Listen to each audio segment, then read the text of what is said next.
Hello, good morning students. कल last video में हमने टेंस क्या है और प्रेजेंट इंडेफिनिट टेंस क्या है उसके बारे में पढ़ा था। आप सबने उसकी एक्सरसाइज भी की होगी, लेकिन आज का जो हमारा टॉपिक है वो है present continuous tense. Present continuous tense. सबसे पहले ये जो टेंस है इसको हम पहचानेंगे कैसे कि ये किन वाक्यों में प्रेजेंट कॉन्टिन्यूअस टेंस होता है। बहुत इजी टेंस है, लेकिन पूरे टेंस को समझना और शुरू से लेकर लास्ट तक देखना, और हो सके तो अपने मित्रों को भी भेजना। अच्छा लगे तो सब्सक्राइब जरूर करना और लाइक भी करना। अब मैं आपको सबसे पहले कॉन्टिन्यूअस का मतलब क्या है वो समझाता हूँ। कॉन्टिन्यूअस का मतलब होता है कंटिन्यू, जो चीज़ जारी है। सामान्य रूप से हमने अब तक जितने भी सेंटेंसेस पढ़े हैं उनमें अब तक जो हम पढ़ते रहे हैं वो क्या पढ़ा है, जब किसी वाक्य के अंत में क्रिया के साथ, जब किसी वाक्य की वर्ग में रहा है, रही है, रहे हैं, रहा है, रही है, रहे हैं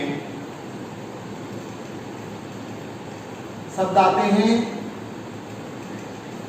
अगर ये शब्द आते हैं तो उन वाक्यों में प्रेजेंट कंटिन्यूअस टेंस होता है, क्योंकि उनमें एक्शन कंटिन्यू होता है, कार्य जारी होता है।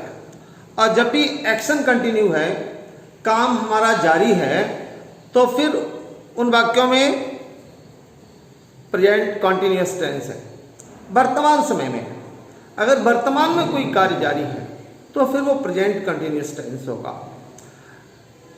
जो बाकी जो वर्ब है, जो एक्शन है, जब वो कंटिन्यू होता है उनमें प्रेजेंट कॉन्टिन्यूअस टेंस होता है।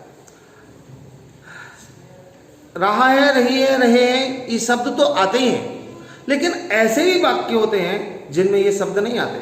जैसे मैं कहूँ मैं खड़ा हूँ, गीता लेटी है, तुम बैठे हो। इनमें रहा है, रही है, रहे नहीं आ रहे, लेकिन कंटिन्यूअस टेंस है। क्यों है कंटिन्यूअस टेंस? क्योंकि एक्शन कंटिन्यू है। जब वाक्य में वर्ब का जो एक्शन है, जब वो वर्तमान में प्रेजेंट समय में कंटिन्यू है, जारी है, जब काम चल रहा है, लगातार जा रहा है, हो रहा है काम, तो फिर वहां पर प्रेजेंट कॉन्टिन्यूअस टेंस है। वर्तमान समय में जैसे मैं कहूं मैं खड़ा हूं, तो मेरे खड़े होने का काम चल रहा है, अभी तक खड़ा हूं। मैं कहूं आप बैठे हैं, तो बैठने का काम जारी है। जब एक्शन कंटिन्यू है तो प्रेजेंट कंटिन्यूअस टेंस है। प्रेजेंट कंटिन्यूअस टेंस का मतलब एक्शन इज कंटिन्यू। अगर एक्शन कंटिन्यू है तो फिर वो प्रेजेंट कंटिन्यूअस टेंस है। ठीक है ना, समझ में आ गया होगा। कंटिन्यूअस टेंस का मतलब एक्शन कंटिन्यू। अगर हमारा एक्शन कंटिन्यू है, वर्ब का जो एक्शन है अगर वो कंटिन्यू है तो फिर प्रेजेंट कंटिन्यूअस टेंस है। ठीक है ना। अगर कहूं मैं खड़ा हूं, मैं बैठा हूं, प्रेजेंट कंटिन्यूअस टेंस है। अब हम समझ में आ गया होगा। जैसे मैं कहूँ वह हंस रहा है, वह रो रहा है, वह खेलता है, वह खेल रहा है, मैं पढ़ रहा हूँ, वह खेलने जा रहा है, प्रधानाचार्य जी पढ़ाने जा रहे हैं, प्रधानमंत्री रूस की यात्रा पर जा रहे हैं। ये सब प्रेजेंट कंटिन्यूअस टेंस है। जो भी काम चल रहा है, एक्शन कंटिन्यू है या प्रिपेयरिंग कंटिन्यू है, कोई भी काम जारी है, वहाँ प्रेजेंट कंटिन्यूअस टेंस है। अब हम बात करेंगे इसको पढ़ने के बाद। सबसे पहली बात है कि हम टेंस को पहचान लें। हम ये बात पहचान लें कि कंटिन्यू है क्या। ठीक है ना। मैं समझ रहा हूं छात्रों ये बात समझ में आ गई होगी कि कंटिन्यू का मतलब क्या है। कंटिन्यू का मतलब काम का जारी होना। अगर किसी वाक्य में रहा है, रही है, आए हैं, तो उससे पता लग जाता है कि काम जारी है। लेकिन अगर कोई वाक्य ऐसा है जिसका एक्शन कंटिन्यू है, लेकिन रहा है, रही है, रहे हैं, ये शब्द नहीं आए हैं, तब भी वो टेंस कंटिन्यूअस है, कॉन्टिन्यूअस टेंस है वो। अगर प्रेजेंट में काम जारी है तो प्रेजेंट कंटिन्यूअस है, अगर पास्ट में कार्य जारी है तो वो पास्ट का कंटिन्यूअस होगा। लेकिन आज हम बात कर रहे हैं प्रेजेंट कंटिन्यूअस टेंस की, तो इसलिए हम प्रेजेंट कंटिन्यूअस टेंस पढ़ेंगे। प्रेजेंट कंटिन्यूअस का मतलब प्रेजेंट में जब एक्शन कंटिन्यू है। जैसे मैंने कहा मैं खड़ा हूं, मैं खड़ा हूं, ये प्रेजेंट कंटिन्यूअस टेंस है। या हम कहे हुए हैं वह घूम रही है, एक्शन कंटिन्यू है, ठीक है ना, घूम रही है या मैं खड़ा हूं, ये एक्शन कंटिन्यू है। इसलिए इन दोनों ही टेंस में, दोनों ही जो सेंटेंस हैं इनमें जो वाक्य है वो हमारा प्रेजेंट कंटिन्यूअस टेंस है, प्रेजेंट कंटिन्यूअस टेंस। अब हम बात करते हैं इस सेंटेंस के, इस टेंस के जो सेंटेंस कैसे बनेंगे। सबसे पहले हम बात करते हैं अफर्मेटिव सेंटेंसेस की। ये अफर्मेटिव सेंटेंस पढ़ेंगे उससे पहले एक बात और, हर एक टेंस में हेल्पिंग वर्ब या ऑक्सिलरी वर्ब जो आती है वो भी बहुत जरूरी है ध्यान में रखना। जैसे हमने पहला टेंस पढ़ा था पास्ट प्रेजेंट इंडेफिनिट टेंस, उसमें पढ़ा था डू और डज। ये उस टेंस में हेल्पिंग वर्ब के रूप में यूज होती हैं दोनों वर्ब्स। ऐसे इस टेंस में is and are, is and और आर, ये दोनों हमारी हेल्पिंग वर्ब के रूप में यूज होते हैं, ये ध्यान में रखना है, ठीक है ना। सबसे पहले ध्यान में रखना है आर का यूज कहां करते हैं हम। ये जो आर है, आर, और एक वर्ब है हमारी एम, और फिर वर्ब है इज, ठीक है। आर ये प्लूरल के साथ यूज होती है। प्लूरल जब सब्जेक्ट होता है, कोई भी प्लूरल सब्जेक्ट है हमारा, तो आर का यूज होगा, ठीक है ना। एम का यूज कहां होता है, फर्स्ट पर्सन का जो सिंगुलर सब्जेक्ट है, सिंगुलर सब्जेक्ट, उसके साथ एम का यूज करेंगे। फर्स्ट पर्सन सिंगुलर सब्जेक्ट का मतलब समझते हैं ना, I. First person singular subject I, I singular है, हमने कल भी बताया था, लेकिन स्पेशल है, इसके साथ एम का यूज करेंगे हम। अगला है इज, ये थर्ड पर्सन सिंगुलर, ये जो थर्ड पर्सन का कोई सब्जेक्ट है हमारा, और वो भी सिंगुलर सब्जेक्ट, एक वचन, उसके साथ इज का यूज होता है, ठीक है ना। समझ में आ गया होगा ना कि हमारा इज का यूज कहां करेंगे, आर का यूज कहां करेंगे, एम का यूज के सब्जेक्ट के साथ करेंगे। इतनी बात समझ आ गई, हमारी एक्सिलरीज हैं, या हम कह सकते हैं हमारी हेल्पिंग वर्ब्स हैं जिनका हम यूज करेंगे वाक्य में। अब हम बात करते हैं अफर्मेटिव सेंटेंस की। ये अफर्मेटिव सेंटेंस कैसे बनाएंगे। जब हम अफर्मेटिव सेंटेंस का मतलब जिनमें कार्य का होना पाया जा रहा है, जिनमें कोई प्रश्न नहीं पूछा जा रहा है, जिनमें नहीं शब्द यूज नहीं हो रहा है, जिनमें नहीं शब्द नहीं यूज हो रहा, जिनमें प्रश्न नहीं पूछा जा रहा है, और जिनमें कार्य का होना पाया जा रहा है, जिनमें काम जो हो रहा है उस एक्शन को एक्सेप्टेड किया जा रहा है, तो फिर वो प्रेजेंट कंटिन्यूअस टेंस का अफर्मेटिव सेंटेंस कहलाता है, अफर्मेटिव सेंटेंस कहलाएगा। जैसे अभी मैंने उदाहरण वाक्य लिखा था, जैसे मैं खड़ा हूं, मैं खड़ा हूं, मैं खड़ा हूं, या वह खेल रही है, वह खेल रही है, वह खेल रही है। एक्शन कंटिन्यू है, काम जारी है, जो काम है वो चल रहा है, लगातार चल रहा है, तो वो प्रेजेंट कंटिन्यूअस टेंस है। अब हम इस टेंस में सेंटेंस कैसे बनाएंगे, ट्रांसलेट कैसे करेंगे इन वाक्यों को। सबसे पहले हमें क्या लिखना है, सब्जेक्ट, हमने पहले बताया है, और अगर समझ में नहीं आया है तो वीडियो पहले वाले जरूर देखना, उनमें स्पष्ट हो जाएगा। सबसे पहला जो सेंटेंस स्ट्रक्चर है, सब्जेक्ट कैसे पहचानते हैं, वर्ब कैसे पहचानते हैं, और ऑब्जेक्ट कैसे पहचानते हैं, वो देखेंगे तो उससे स्पष्ट हो जाएगा। सबसे पहले हमें क्या लिखना है, सब्जेक्ट लिखना है, और फिर सब्जेक्ट के बाद हमारी जो एक्सिलरी है, हेल्पिंग वर्ब्स है, वो लिखनी है। कौन कौन सी, इज, एम या आर, इनमें से कोई एक आएगी यहाँ पर। और फिर हमें इसके बाद वर्ब की फर्स्ट फॉर्म प्लस आईएनजी ये लिखना है, फर्स्ट फॉर्म और प्लस आईएनजी, आईएनजी जोड़ करके हमें वर्ब लिखनी है। कोई वर्ब है हमारी, उस वर्ब में आईएनजी लिखनी, जैसे go, going, run, running, play, playing, ING लगा के उसका प्रेजेंट पार्टिसिपल बना करके लिखना है वर्ब की आईएनजी फॉर्म। और इसको लिखने के बाद में वर्ब लिख ली हमने, यहाँ पर फर्स्ट फॉर्म लिखनी है वर्ब की। ये जो वर्ब है हमारी वर्ब, ये जो वर्ब है इसकी फर्स्ट फॉर्म वर्ब की P1, और फिर आईएनजी, और फिर इसके बाद में हमें लिखना है ऑब्जेक्ट। ऑब्जेक्ट और ऑब्जेक्ट के बाद फिर जो शेष सदस्य है उसको भी हमने बताया था, टाइम और प्लेस दोनों रहते हैं, उसमें प्लेस पहले टाइम बाद में लिखते हैं, और उसमें भी छोटा पहले बड़ा बाद में। उसको देखेंगे वीडियो को तो उसमें समझ में आएगा उस लेक्चर में। लेकिन यहाँ पर इतनी बात समझ आ गई, ये हमारा स्ट्रक्चर है सेंटेंस का, जो अफर्मेटिव सेंटेंस है। अगर हम इसको ट्रांसलेट करता हूँ, जैसे मैं खड़ा हूँ, तो क्या इंग्लिश होगी इसकी, मैं खड़ा हूँ। इसको जब हम ट्रांसलेट करेंगे तो हो जाएगा आई, और फिर वर्ब, हेल्पिंग वर्ब लिखनी है। आई फर्स्ट पर्सन सिंगुलर है, ठीक है ना, तो फिर हमें आई के साथ क्या लिखना होगा, एम, आई एम, और फिर वर्ब खड़ा होना, स्टैंड, और उसमें आईएनजी लगा के लिखना है, I am standing, I am standing, I am standing. ये प्रेजेंट कंटिन्यूअस टेंस हो गया, ट्रांसलेट हो गया। अब जैसे वह खेल रही है, इसको जब ट्रांसलेट करेंगे तो क्या हो जाएगा, वह खेल रही है, सी, वह, और इसके साथ वर्ब कौन सी लिखेंगे हम, हेल्पिंग वर्ब इज, सी इज, और फिर खेल रही है, सी is playing.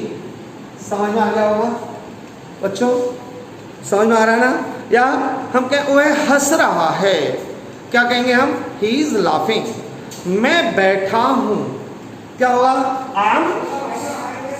I am sitting. कुछ लोग खेल रहे हैं, सेंटेंस है कुछ लोग खेल रहे हैं, कुछ लोग खेल रहे हैं,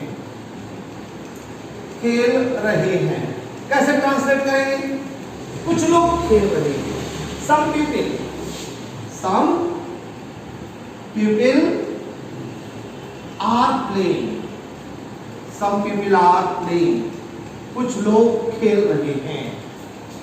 समझ में आ रहा ना।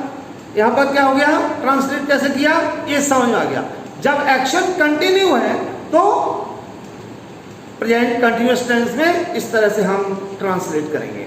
अब मैं कुछ और तरीके का उदाहरण दे रहा हूं। कोई तैयारी करने जा रहा है वर्तमान में, जैसे वह पढ़ने जा रहा है, एक वाक्य है,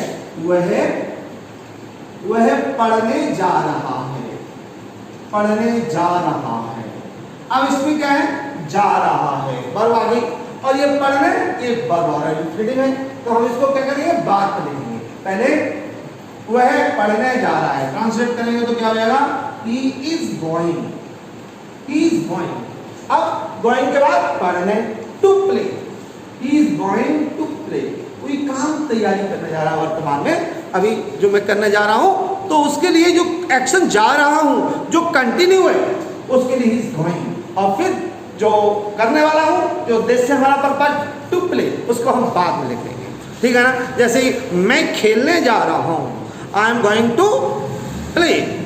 मम्मी खाना बनाने जा रही हैं, कैसे बनाएंगे, mother is going to cook the food, या टू कुक द लंच। ऐसे ही कोई वाक्य जिसमें काम सब्जेक्ट करने जा रहा है, वहां पर हम इस तरह से ट्रांसलेट करेंगे वर्ब के साथ में। जैसे मैं खेलने जा रहा हूं, क्या करेंगे हम, मैं लिखता हूं इसकी, मैं खेलने जा रहा हूं, खेलने जा रहा हूं। ट्रांसलेट करेंगे तो कैसे करेंगे, I am going to play, I am going to play. समझ में आ गया, आप समझें, हमारा उद्देश्य सफल है, आपकी समझ में आना चाहिए, ठीक है। समझ में आ गया तो अब मैं कुछ और उदाहरण देता हूं। यहाँ कभी कभी मेक और गेट का यूज भी होता है। कोई ध्यान रखेंगे, मेक और गेट दो वर्ब हैं। जैसे जब कर्ता कोई काम कराने जा रहा होता है, अगर करने वाला वाक्य में, पहले मैं एक उदाहरण लिखता हूं, फिर आप समझिएगा। जैसे सेंटेंस है, मैं अपनी मम्मी से खाना बनवाने जा रहा हूं। पहले इनको मिटाता हूं। मैं अपनी मम्मी से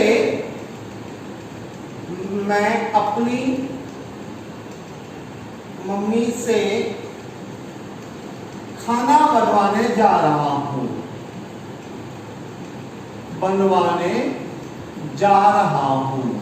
एक और उदाहरण लिखते हैं, तब फिर दोनों में डिफरेंस दिखाई देगा। जैसे मैं अपनी साइकिल सही कराने जा रहा हूं।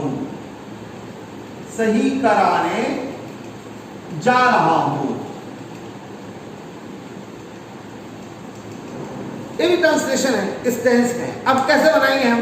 पहले वाक्य में और दूसरे वाक्य में अंतर क्या है? पहला जो वाक्य है इसमें काम करवाने वाला मैं और काम करने वाली मम्मी दोनों ही उपलब्ध हैं। काम करने वाला मैं ये करता है, जो काम कराने वाला है, और काम करने वाला कौन है? मम्मी। ये करने वाला दोनों ही है, ठीक है ना? कराने वाला और करने वाला। जब ऐसी स्थिति है जिसमें दोनों ही चीज है, करने वाला और कराने वाला, तो फिर हमें मेक का यूज करना चाहिए। वर्ब आती है मेक, ध्यान रखेंगे। तो हमें कौन सी वर्ब यूज करते हैं? मेक।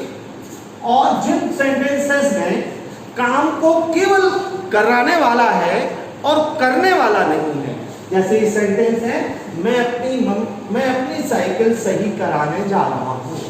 इस सेंटेंस में क्या है? मैं साइकिल सही कराने जा रहा हूं।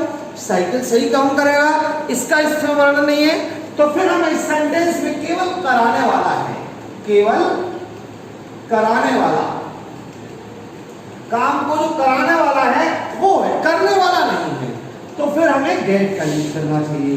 ध्यान रखेंगे, ठीक है ना? एक और बात ध्यान रखेंगे, गेट के बाद थर्ड फॉर्म वर्ब की यूज होती है और मेक के बाद फर्स्ट फॉर्म वर्ब की यूज होती है। इसमें एक दूसरी वर्ब है, जा रहा हूं, इसकी अंग्रेजी क्या होगी? मेकिंग। और यहां पर जा रहा हूं, कोई काम करने जा रहा हूं, तो फिर हम गेटिंग का यूज करेंगे। लेकिन दूसरी वर्ब है सही कराना, और इसमें है खाना बनवाना, ठीक है ना? यहां पर मेक का यूज करेंगे, यहां पर गेट का यूज करेंगे। जब हम यहाँ पर वर्ब के रूप में गेट का यूज करेंगे, तो गेट के साथ में थर्ड फॉर्म यूज होगी, वर्ब की जो दूसरी बचेगी, थर्ड फॉर्म। और मेक के साथ में फर्स्ट फॉर्म यूज होगी। इसको इंफिनिटिव कहते हैं, जिसमें टू नहीं लिखता, मेक लगा जाता, मेक के बाद में नहीं लिखते हैं। जब हम, लेकिन बनाने का स्ट्रक्चर वही है जो पहले वाक्य में था। पहले में क्या बताया था हमने, जो पढ़ा था, सबसे पहले क्या लिखा हमने? सब्जेक्ट। सबसे पहले सब्जेक्ट, और फिर हेल्पिंग वर्ब, और फिर मेन वर्ब, और इसके बाद ऑब्जेक्ट, और फिर अदर्स जो भी है वो सब लिखा हमने, अदर्स। अब हम जब इस वाक्य को ट्रांसलेट करेंगे तो क्या लिखेंगे? सबसे पहले आई, सब्जेक्ट, और फिर वर्ब लिखेंगे हेल्पिंग वर्ब आई एम। अब बनाने जा रहा हूं कि अगर यहाँ पर वही नहीं लिखेंगे, मेकिंग लिखेंगे, आई एम मेकिंग। और किसको, किससे काम कराने वाले हैं? मेक के बाद वो लिखेंगे, अपनी मम्मी। मैं अपनी मम्मी की अंग्रेजी इंग्लिश क्या होगी? माय मदर या माय मॉम, माय मदर। और फिर इसके बाद में I am making my mother cook the lunch, cook the lunch. समझ में आ गया ना? अब यहाँ जो टेंस है प्रेजेंट कंटिन्यूअस, अब इसमें क्या है? इसमें गेट का यूज करेंगे। क्यों करेंगे गेट का यूज वर्ब का? क्योंकि इसमें करने वाला नहीं है, करवाने वाला है केवल। तो फिर हम कैसे करेंगे? मैं अपनी साइकिल सही कराने जा रहा हूं।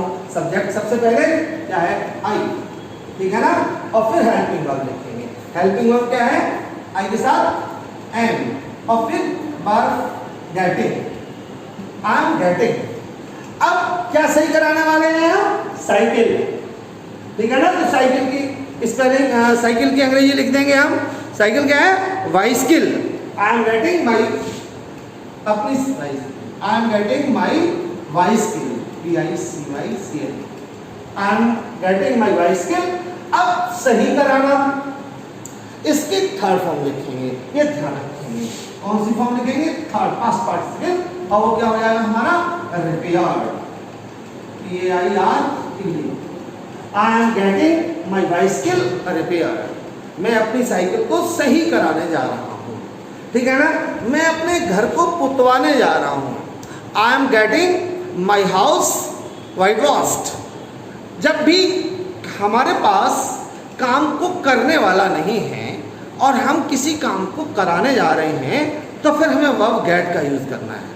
और जब हम जिससे काम कराने जा रहे हैं या कोई भी बाकी का सब्जेक्ट जिससे काम कराने जा रहा है वो भी आया है तो फिर हमें मेक वर्ब का यूज़ करना है। इतनी बात मैं समझता हूँ सबकी समझ में आई होगी। अब हम बात करेंगे इसके बाद नेगेटिव सेंटेंसेस की, कि नेगेटिव सेंटेंसेस कौन से होते हैं और उनको कैसे ट्रांसलेट करेंगे। आप सबने पढ़े हैं और फिर सीखेंगे। अभी जरा सी देर में हम समझ में आ जाएगा, लेकिन प्रैक्टिस जरूर करना है। सेंटेंस सीखने के बाद जो चीज़ हम सीख लेते हैं थोड़ी देर, फिर कुछ समय तक अगर हम उसका काम नहीं करते, उसकी प्रैक्टिस नहीं करते हैं तो वो चीज़ हमारे माइंड से स्लिप हो जाती है। इसलिए प्रैक्टिस मेक्स मैन परफेक्ट। मैं जो पढ़ाता हूँ वो आपके सहायक है, आपके लिए आगे को प्रमोट कर रही है। जो सेंटेंस आपके सामने एक्सरसाइजेज है जो आप करने में सीखने में समर्थ हो जाएं, उसको बनाने में सीख जाएं, उसके लिए ये आपको थोड़ा सा प्रमोट कर रही है, आगे को पुश कर रही है। सीखना है हल्का सा, लेकिन अगर आपने प्रैक्टिस नहीं की तो आप भूल जाएंगे। जैसे मैं कहूँ आपसे कि आप बस स्टैंड को जाना है और यहाँ से बाईं ओर मुड़ना, रोड पे आगे जा कर के, फिर एक चौराहा आएगा, चौराहे से राइट हैंड पे जाना, फिर बस स्टैंड आएगा। और ये बात आपने अप्लाई नहीं की अपने ऊपर, और फिर आप चले गए 10-15-20 दिन के लिए कहीं बाहर। फिर आपको जब आएंगे, फिर जब बस स्टैंड पता करना होगा तो फिर वही बात पूछनी पड़ेगी। इसलिए जो सीखा है उसको तुरंत अप्लाई जरूर करिए, प्रैक्टिस जरूर करिए। Practice makes man perfect. Okay, इस काम को नहीं भूलना और पूरी बात सीखना। अब मैं फिर नेगेटिव सेंटेंस की बात करता हूँ। अब हम नेगेटिव सेंटेंस पढ़ने हैं। हमें नेगेटिव सेंटेंस की इंग्लिश कैसे बनाते हैं, सबसे पहले समझिए नेगेटिव सेंटेंस क्या है। नेगेटिव सेंटेंस का मतलब वे वाक्य जिनमें कार्य का होना नहीं पाया जाता या जिनमें नहीं शब्द आता है।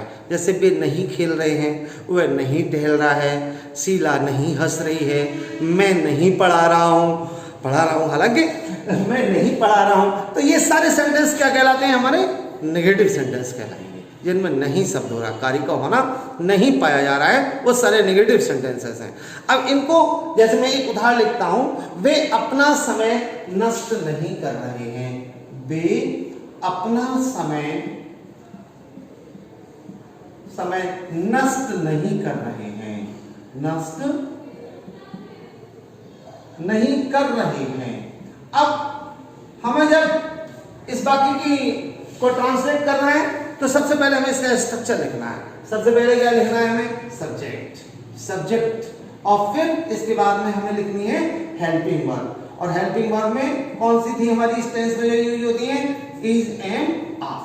और फिर इज एंड आर के बाद में लिखेंगे नहीं की अंग्रेजी नॉट। ये वर्ड यहां पर लिखेंगे हम नॉट। और फिर वर्ब की फर्स्ट फॉर्म और प्लस आईएनजी। वर्ब की जो फर्स्ट फॉर्म होगी उसमें हम आईएनजी लगा करके यहाँ पर लिखेंगे, ठीक है ना। वर्ब की फर्स्ट फॉर्म प्लस आईएनजी। और फिर इसके बाद में जो लिखना है हमें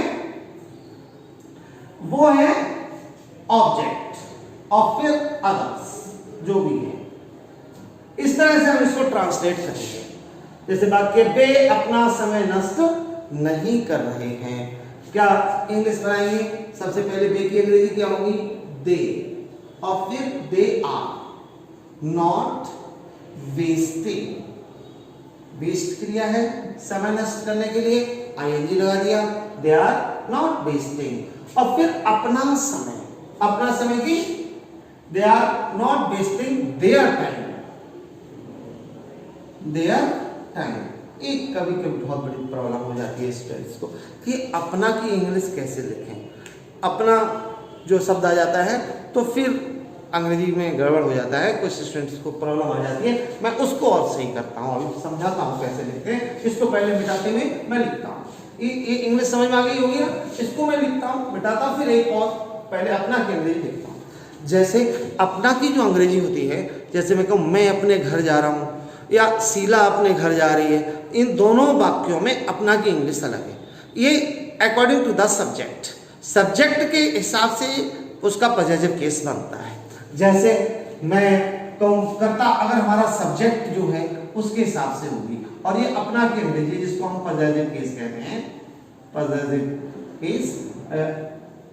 अब हम ये कैसे बनाएंगे? जैसे सब्जेक्ट हमारा आई है तो अपना की अंग्रेजी क्या होगी? माई। और अगर वी है तो फिर अपना की अंग्रेजी अवर। और अगर यहाँ सब्जेक्ट यू हो गया तो फिर अपना की अंग्रेजी योर होगी। ठीक है ना। ऐसे ही अगर यहाँ पर दे सब्जेक्ट है तो फिर अपना की अंग्रेजी देयर होगी। और ऐसे ही है तो हिज होगी। और अगर सी है तो फिर अपना की अंग्रेजी हर होगी। और अगर इट है तो फिर इट्स, आइडियस, इट्स। अब हम ये और बच गए बहुत सारे। जैसे कोई नाउन है पुल्लिंग में, मैस्कुलिन जेंडर में अगर नाउन है, जैसे राम, श्याम, मोहित, ऐसा कोई नाउन आ गया सिंगुलर नंबर का। अगर कोई सिंगुलर नंबर मैस्कुलिन जेंडर का नाउन है तो फिर हम वहां हिज का यूज करेंगे। और अगर सिंगुलर नंबर फेमिनिन जेंडर का नाउन है तो फिर वहां हम अपना की अंग्रेजी हर का यूज करेंगे। और अगर कोई प्लूरल नंबर में नाउन है, कोई भी प्लूरल नाउन है और वो न किसी भी जेंडर का हो, ठीक है ना, तो फिर अपना की इंग्लिश हम देयर यूज करेंगे। जैसे हम गए लड़कियां अपने घर जा रही हैं, यहाँ पर लड़कियां फेमिनिन जेंडर है, और यहाँ अपने घर की अंग्रेजी क्या होगी? Their house. ठीक है ना। हम के विद्यार्थी अपने मैदान में खेल रहे हैं, students are playing in their field. अपना मैदान की इंग्लिश क्या होगी? Their field. और अगर आई करता हो गया, जैसे मैं अपने घर जा रहा हूं तो फिर I am going to my house. और अगर हम कहे सीता अपने घर जा रही है तो सीता के साथ अपना की अंग्रेजी हर होगी। क्या हो जाएगा फिर? Sita is going to her home. यहाँ पर अपना की अंग्रेजी हर का यूज करेंगे, मतलब अकॉर्डिंग टू द सब्जेक्ट, करता क्या है उसके अनुसार। जैसे अगर हम कहें हम अपने गांव जा रहे हैं तो हम करता हो गया तो अपना की अंग्रेजी अवर होगी। ठीक है ना। इतनी बात समझ में आ गई। अब मैं कुछ और एग्जाम्पल देता हूं। जैसे गाय घास नहीं चल रही है। गाय, नोट कर लेना, जिनको ये बात समझ में नहीं आती है तो नोट कर लीजिएगा। जैसे गाय घास नहीं चल रही है, बाकी है गाय घास नहीं चल रही है, नहीं चल रही है। अब हम जब इसको ट्रांसलेट करेंगे तो क्या होगा? The cow. ठीक है ना। सभी घास की गाय की बात नहीं हो रही है, किसी पर्टिकुलर गाय की बात है। The cow. अब एक सिंगुलर है तो इज और फिर नॉट। अब grazing, the cow is not grazing. और क्या नहीं चल रही है? घास, ग्रास। ओके, क्लियर हो गया समझ में। एक और उदाहरण लिखता हूं। हम कह राधा गुड़ियों से नहीं खेल रही है। जैसे राधा गुड़ियों से नहीं खेल रही है, नहीं खेल रही है। अब जब हम इसको ट्रांसलेट करेंगे तो कैसे करेंगे? सबसे पहले हमें सब्जेक्ट लिखना है। सब्जेक्ट क्या होगा? राधा। और फिर सब वर्ब लिखनी है इज, और फिर नॉट, और फिर नॉट प्लेइंग। प्ले की क्रिया है खेलना, प्ले, और उसमें आईएनजी लगाकर लिखेंगे। Radha is not playing. अब किससे नहीं खेल रही है? गुड़ियों से, with dolls. Okay, with dolls. समझ में आ गया होगा ना कैसे हमें ट्रांसलेट करना है। या एक और उदाहरण देता हूं मैं ऐसे ही। हम बाजार नहीं जा रहे हैं, लिख नहीं रहे हम बाजार नहीं जा रहे हैं। कैसे बोलेंगे? सबसे पहले we are not going to market, ठीक है ना। अब हम बात करेंगे नेगेटिव सेंटेंसेस के बाद इंटरोगेटिव सेंटेंसेस पे, कि जो इंटरोगेटिव सेंटेंसेस हैं वो कैसे ट्रांसलेट करेंगे, क्योंकि वो भी आवश्यक है। इंटरोगेटिव सेंटेंसेस, प्रश्न पूछना, जिन वाक्यों में प्रश्न पूछा जाता है वो इंटरोगेटिव सेंटेंसेस कहलाते हैं, ठीक है ना। और इंटरोगेटिव जो सेंटेंस हैं ये दो प्रकार के होते हैं, जो इंटरोगेटिव सेंटेंसेस हैं। कैसे? एक तो बे वाक्य, ये दो प्रकार के बताए। एक तो बे वाक्य जिनमें क्या शब्द पहले आ जाता है, और एक बे वाक्य जिनमें प्रश्नवाचक शब्द बीच में आता है, और कोई आता है और बीच में आता है। या फिर हम ऐसे कह सकते हैं बे वाक्य जिनका उत्तर यस या नो में दिया जा सकता है, यस नो क्वेश्चंस होते हैं जो, और उनमें मोस्टली जितने भी यस नो क्वेश्चंस होते हैं उनमें प्रश्नवाचक शब्द क्या और वो पहले लिखा होता है, ठीक है ना। जब ऐसे सेंटेंस हैं तो ये जो क्या शब्द जो पहले आ जाता है इसकी इंग्लिश नहीं बनाते, ठीक है ना। जैसे हम कहें क्या क्या क्या वह बाजार जा रहा है, क्या वह बाजार जा रहा है। अब जब हम इस वाक्य को ट्रांसलेट करेंगे तो इसमें क्या शब्द पहले आया, इसका उत्तर यस या नो में दिया जा सकता है, यस या नो जो भी है उसका आंसर हो सकता है। या हम कहें क्या तुम पढ़ रहे हो, इसका उत्तर आप दे देंगे यस। हम कहें क्या आप अंग्रेजी पढ़ रहे हो, आप कहेंगे यस। हम कहें क्या आप गणित पढ़ रहे हो, आप कहेंगे नो। जैसा भी है, तो जो जिनका उत्तर यस या नो में है तो फिर हम प्रश्नवाचक शब्द क्या की अंग्रेजी नहीं बनाते, ठीक है ना। सबसे पहले ये जो क्या वर्ड आ गया इसको हम ट्रांसलेट नहीं करेंगे। सबसे पहले हमें हेल्पिंग वर्ब लिखनी होगी, जो हमारी पहले एक्सिलरीज हैं हमारी इज एम आर, वो लिखेंगे। और फिर इसके बाद हम सब्जेक्ट लिखेंगे, सब्जेक्ट, ठीक है ना।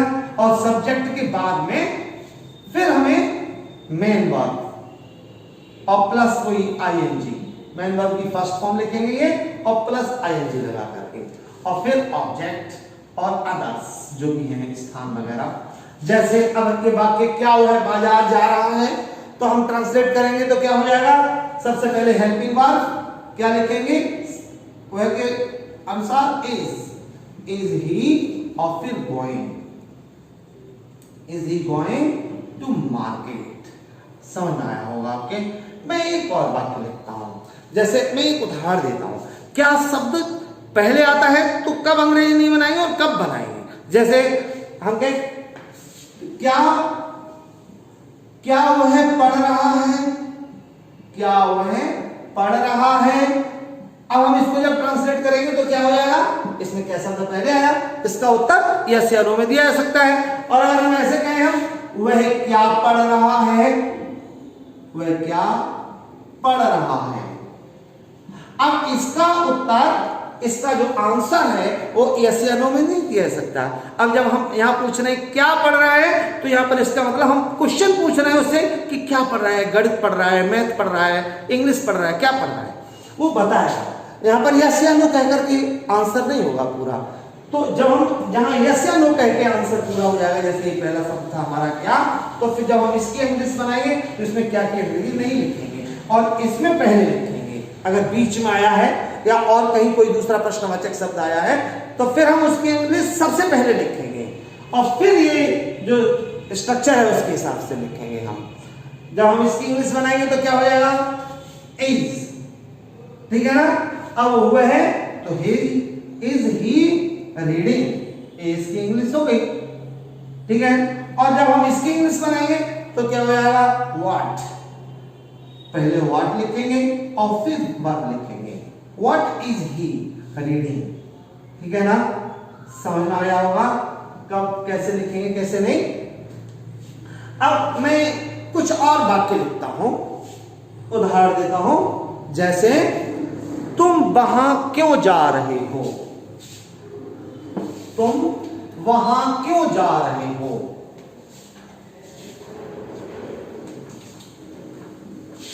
तुम वहां क्यों जा रहे हो, तुम वहां क्यों जा रहे हो,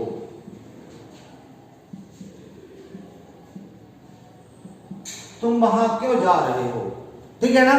तो हम क्या करेंगे, तुम वहां क्यों जा रहे हो, यहां पर ये प्रश्नवाचक शब्द क्यों ये बीच में आया है, तो हमें क्या करना है, पहले इस प्रश्नवाचक शब्द की इंग्लिश लिखनी है, व्हाई।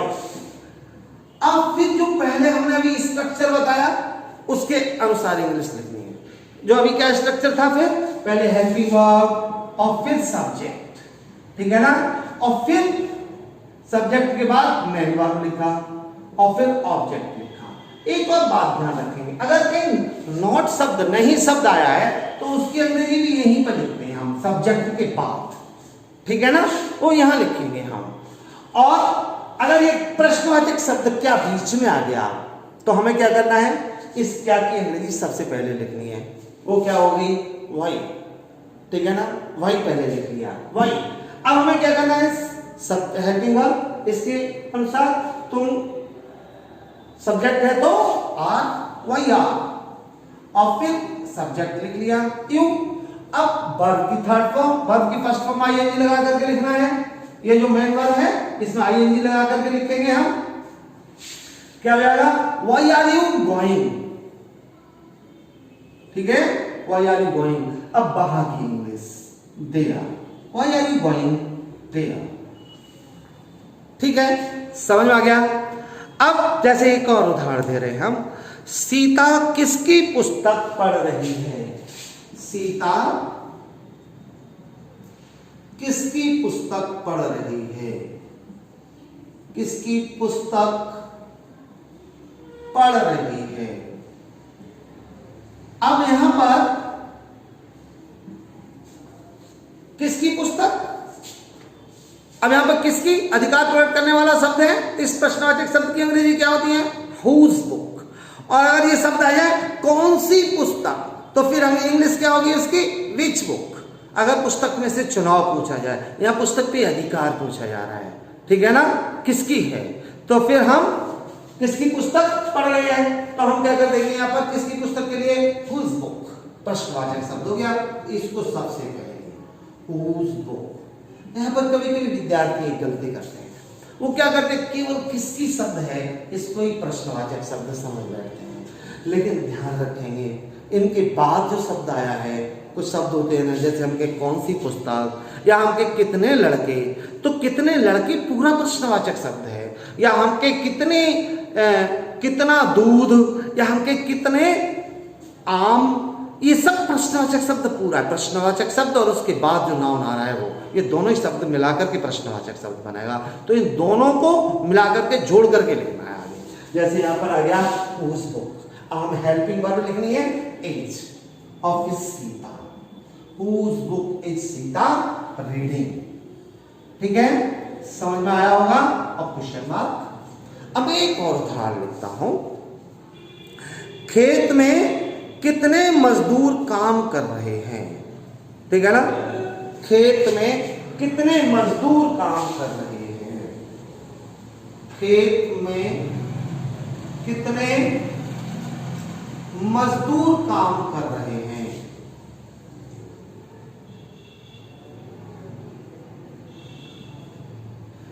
ये बात भी बहुत जरूरी है समझना, ये जो प्रश्नवाचक शब्द हैं जिनमें सब्जेक्ट नहीं होता, सब्जेक्ट के बदले प्रश्न पूछा जाता है, तो फिर उनका जो स्ट्रक्चर है थोड़ा चेंज हो जाता है। एसरेटिव सेंटेंस की तरह से, जहां एसरेटिव सेंटेंस में सब्जेक्ट लिखा जाता है वहां पर वो इंटरोगेटिव वर्ड लिख देते हैं बस। इसमें क्या था, हेल्पिंग वर्ब पहले आती थी, बाद में आई जो अफर्मेटिव सेंटेंस था हमारा, उसका स्ट्रक्चर क्या था, जो अफर्मेटिव थे या एसरेटिव उसमें सब्जेक्ट पहले आता था और हेल्पिंग वर्ब बाद में आती थी, ठीक है ना। और जो इंटरोगेटिव वाक्य हैं ऐसे जिनमें प्रश्नवाचक शब्द सब्जेक्ट है, तो इनका भी ट्रांसलेशन इसी तरह से करेंगे हम। जैसे इसमें करता नहीं है, कौन काम कर रहा है, मजदूर, और ये मजदूर ही कितने मजदूर ये प्रश्नवाचक शब्द है तो इसको ही हम सब्जेक्ट बना देंगे, हाउ मेनी लेबर्स या हाउ मेनी वर्कर्स, ठीक है ना, हाउ मेनी लेबर्स,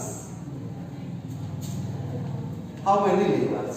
अब हमें हेल्पिंग वर्ब लिखनी है, फिर इसके बाद में आर, और फिर काम करना वर्किंग और in the field, in the field और लास्ट में क्वेश्चन मार्क। इस तरह से ये जो सेंटेंस है इनको हम ट्रांसलेट करते हैं। अब मैं कुछ और उदाहरण लिखता हूं एक दो, जैसे तुम्हारे नौकर को कौन पीट रहा है। सेंटेंस है तुम्हारे नौकर को कौन पीट रहा है, तुम्हारे नौकर को कौन पीट रहा है।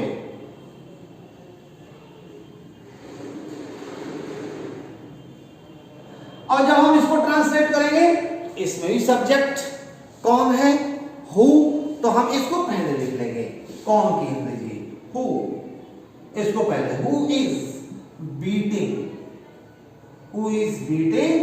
अब तुम्हारे नौकर को who is beating your, who is beating your servant, who you are your servant और क्वेश्चन मार्क।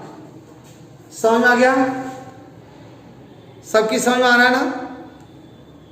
इसी तरह से हमें ट्रांसलेट करने हैं, ठीक है ना। एक उदाहरण और देता हूं जिसमें नहीं शब्द और आए, क्योंकि ऐसा एग्जाम्पल हमने दिया नहीं अभी। जैसे इनको मिटाते हुए, क्या तुम फुटबॉल नहीं खेल रहे हो, क्या तुम फुटबॉल नहीं खेल रहे हो। अब जब हम इसको ट्रांसलेट करेंगे तो क्या हो जाएगा, ये जो क्या शब्द आया प्रश्नवाचक शब्द, इसकी अंग्रेजी नहीं बनाएंगे, हेल्पिंग वर्ब पहले लिखेंगे आर यू, और फिर इसमें नहीं शब्द और आया है तो इस सब्जेक्ट के बाद नहीं की अंग्रेजी लिखेंगे आर यू नॉट प्लेइंग, और फिर football, are you not playing football. Okay, समझ में आ गया होगा। और एक्सरसाइज जरूर करना डिस्क्रिप्शन बॉक्स से, और दूसरों को भी पढ़ाना, आपके जो मित्र हैं उनको भी शेयर करना, उनको भी ये वीडियो भेजना, और कोई प्रॉब्लम होती है तो आप पूछना। ओके, मैं समझता हूँ आपकी समझ में आ गया होगा।